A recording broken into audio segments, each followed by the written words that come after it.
The biggest concern that I had for the Lego movie is that it would come off as too commercial. And no, not because the whole movie is basically a commercial for selling more Lego toys. My concern was that the movie would be so lazily focused on being a commercial that it wouldn't even try to be creative or entertaining. However, when I remembered that the movie was being made by the people responsible for the extremely offbeat and incredibly funny Cloudy with a Chance of Meatballs, my concerns were eased, and the movie itself reaffirmed that assumption. The movie follows the hero's journey, or rather a parody of the hero's journey, of Emmett Brikowski, an average and every-way construction worker who finds himself stuck in the conflict between Lord Business, the undisputed corporate and political overlord of the whole Lego world, and the Master Builders, a group of heroic Lego-sized figures which also include the Warner Brothers' still unrecognized Justice League. As it turns out, Emmett is the hero of a prophecy which states that he is the special, the only hope for stopping Lord Business's plan to end the world as they know it. An important point that is not mentioned in the trailers is the reason why the heroes are called the Master Builders.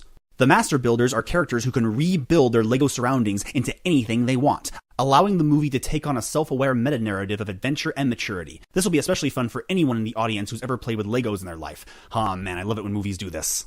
It may not be Pixar-level emotional quality, but it does try to aim for it. A movie that entertains kids that doesn't make their parents wish they didn't waste their money on it. The characters are amalgamations of story archetypes and modern movie memes that are brought to life by a very talented voice cast. For example, Batman is in the movie, but the movie also remembers that Batman has been in other movies recently. You'll know what I mean when you see it.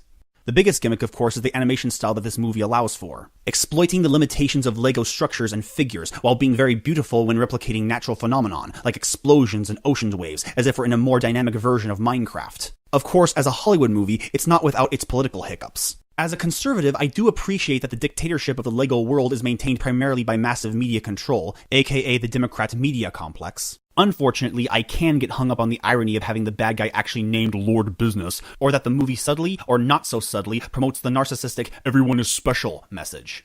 But I digress. Getting hung up on these political points in a parody movie is like getting hung up on a penny-sized scratch on the Millennium Falcon as it warps at light speed. Of course, if there are parents out there worried about this kind of subtle indoctrination but don't want to miss out on the movie, well then, talk to your kids about it afterwards. It might be an interesting conversation. All you really need to know is that this is a very funny, silly, clever, and surprisingly touching movie that understands what a Lego movie should be all about, that creativity is the key to having a great adventure. And you know what? Even with my political caveats, I'm still going to see the movie again in 3D. And I don't even like 3D. Everything is awesome. Oh my gosh, I love this song. It's cool when you're part of the team. Everything is awesome. If you liked this review, please leave a suggestion in the comments of what I should review next. Don't forget to like or dislike this video, add to your favorites or share it if you really liked it, leave a comment below, and don't forget to subscribe to see future videos. Until then, take care and Godspeed.